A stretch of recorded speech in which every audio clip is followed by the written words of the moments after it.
Narcissists do not have real friends. In fact, they do not have a lot of friends. They're surrounded by flying monkeys and enablers who only uplift their ego and give them a lot of supply. But what about survivors of narcissistic abuse? Why don't they have many friends? Let's find out in today's episode. I'm Danish, a narcissistic abuse recovery professional. Welcome to my channel. The topic is 6 reasons why survivors of narcissistic abuse do not have many friends. If that sounds interesting and you want to know what sets you apart from a narcissist who may not have a lot of friends, stay until the very end. Number one, you are done with fake relationships and friendships. You cannot be nice in their face and gossip behind their back. You cannot backbite because that's not in your nature. You cannot thrive in that toxic environment where everybody is massively involved in talking about each other's flaws. You want transparency, you want mutual growth, you want authenticity, you want compassion. Unfortunately, in today's times, most friendships are all about betraying each other. That is not what you want to be a part of because you have experienced the most extreme form of betrayal trauma and you cannot take it anymore.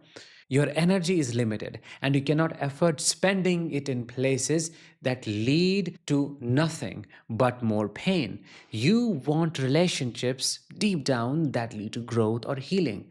But these toxic, fake, superficial friendships only cause harm. And that's why you find them meaningless. You want to stay away from them. That doesn't make you a loner.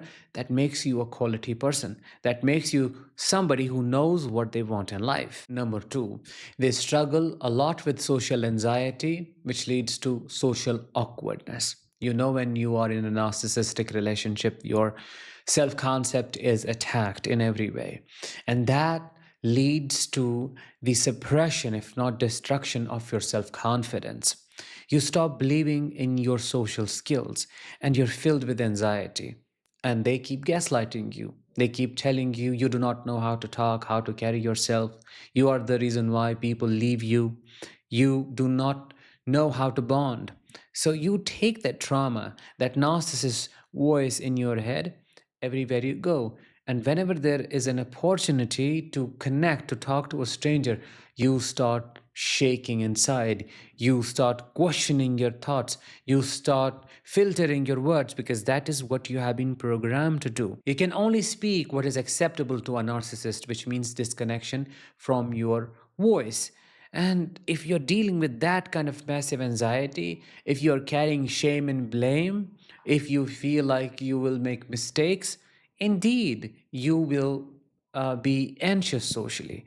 You will always try to predict every worst case scenario. And in doing so, connection is lost because you only feel connected to somebody when you feel safe. If you cannot stay in your body, how will you be able to explore possibilities with somebody? Indeed, you will just stop. You will remain confined to your room, to your presence. You will prefer to be alone because it's a lot of work. It's dealing with massive anxiety.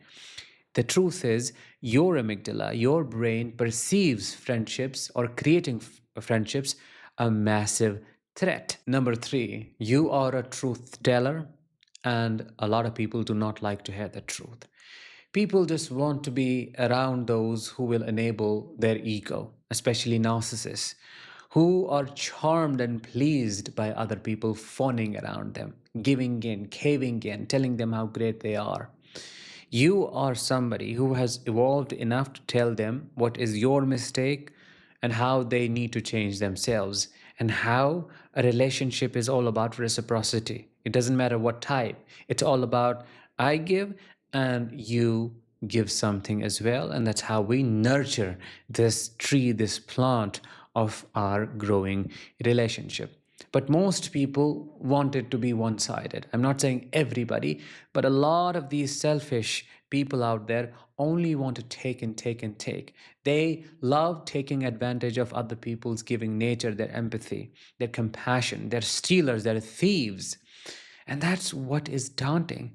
It's a big burden that you cannot be dealing with anymore. You have already given a lot, as I said earlier, and you can't be lying to them about who they are, the mistakes they make, the ways they need to improve themselves. Of course, you can be compassionate, but you see, your values are all about authenticity. Now that you have learned to have boundaries with yourself, you know how inauthenticity leads to disconnection. And it's like you're dealing with their mask and they're dealing with your mask. The true essence of friendship is gone in that way.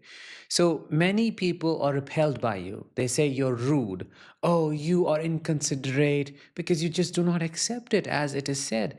You say, if you're in, stay in. Put in the effort. Show me that this matters. I will not settle for these breadcrumbs anymore. You demand efforts. And that is not so attractive. Reason number four, your trust has been shattered. Do I need to emphasize this more? You already know what you have been through. You trusted that person or that narcissistic family with your life. You thought your partner was the person you were looking for in the beginning when you met them, or your mother, your father was the most understanding parent ever. I'm talking about your cognitive dissonance. I'm talking about all the promises made. I'm talking about the illusion that you thought was your reality. I'm talking about everything that was proven wrong later on when that narcissist showed you their true colors. Now, if your trust was broken in such a brutal way, how can you trust another soul? If everything was a betrayal from the beginning of that relationship until the very end, how can you expect this new relationship, this new friendship, not to be the same when all you have experienced is pain?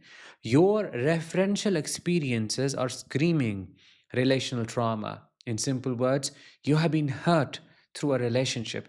Your brain is not going to take it easy. Trust is earned, it gets built as time passes. You cannot just trust anybody.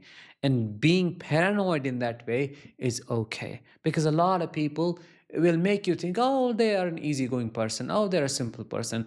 They will act like, oh, they're not so sophisticated. You can read them like an open book, but later on, they turn out to be the biggest snakes. So it takes time. And that's the reason why you cannot invest yourself into these high energy, high stake situationships. Reason number five, these friendships are high maintenance. Talking a little bit more about your energy. Let's assume you get into a healthy relationship, healthy friendship. This person is not a narcissist, they're not toxic either. But it requires reciprocity, as I said. You have to put in efforts to maintain it. Like if they're showing up on a certain occasion, you have to do that as well. If they're wishing you, if they're talking to you, you also have to be deliberate and intentional. You have to check in to make sure if they're okay or not, so on and so forth. Now, this is okay. This is how it should be. But for you as a narcissistic abuse survivor who has been through a lot, whose brain is struggling with trauma and everything in there has been injured, should I say, and you are filled with fog and it's too early in your healing journey, how can you do it? It's like you're being expected to run a marathon when you can hardly walk a few meters because both of your legs are broken, figuratively and metaphorically speaking. You cannot function in a situation where the demand is too high, and a lot of survivors feel that. So, what do? They distance themselves. Then they feel unworthy. Oh, I do not deserve to have a person in my life because nobody would accept me. Reason number six, and the biggest one, you have been isolated. You know how isolation works. It's a strategy a narcissist uses to disconnect you from your source of support so that you only depend on them. They ran a massive smear campaign against you and successfully destroyed some of the most meaningful relationships. In the beginning, they possibly told you, oh, your friend, they're not okay, they have ulterior motives, I'm the only person who cares for you, you cannot trust anybody except me. And you were manipulated, gaslit, brainwashed into doing that. You lost many of them. And now that you have lost the actual culprit, it has become really difficult for you to explain your situation because those are not going to believe you. They will hold grudges, and they should, because it's not their mistake. They might be resentful towards you. They may not be that open to reinitiating something with you. They may not even respond to your messages. What does that lead to? Further isolation, a deep feeling of failure, like I'm the reason why I lost those people. I should have known better. No, you were with a fraudster, a scamster, somebody who was an artist and their motive was to steal away as much supply as possible, financially, emotionally, psychologically, and in all ways one can think of. Now, there is hope for you. If you want to initiate something, it should be low vulnerability and less demanding. It should not hold you hostage. Even if you don't communicate much, it should be fine with the person. It could be a gym buddyship, a co workership, something that's not as intense or as demanding as a friendship. With that, let's bring this episode to an end. I hope you found it validating. Let me know in the comments. And I will talk to you in the next one. Until then, as always, let the healing begin and continue.